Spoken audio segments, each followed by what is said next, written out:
ওয়াকাফের বিষয়ে রেজিস্ট্রেশনের অ্যাক্ট 1908 সালে হয়েছে।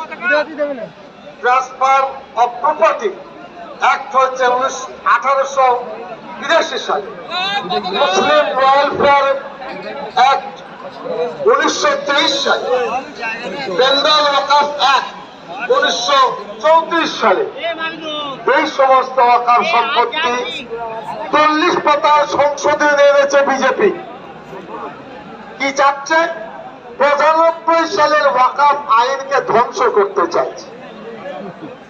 স্টেট ওয়াকাফ বোর্ড বলে নামে থাকবে, কাজের ক্ষমতা থাকবে না।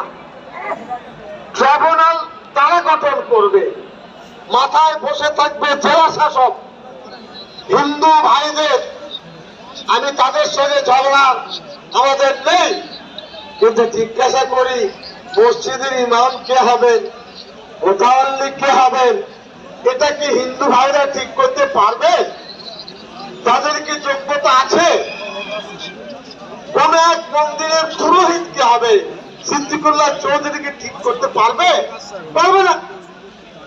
জোর করে চাপিয়ে দিতে যাচ্ছে। আমি অনুরোধ জানাবো আজকে সমাবেশের মাধ্যমে, मैं गुजारिश करना चाहता हूं तमाम अपोजिशन पॉलिटिकल पार्टी को, आप अपनी ताकत से वक्फ बिल को विरोध कीजिए, विरोध कीजिए। ये मुसलमानों के धड़कन है। हम किसी जात पर नहीं, अल्लाह पर भरोसा है। और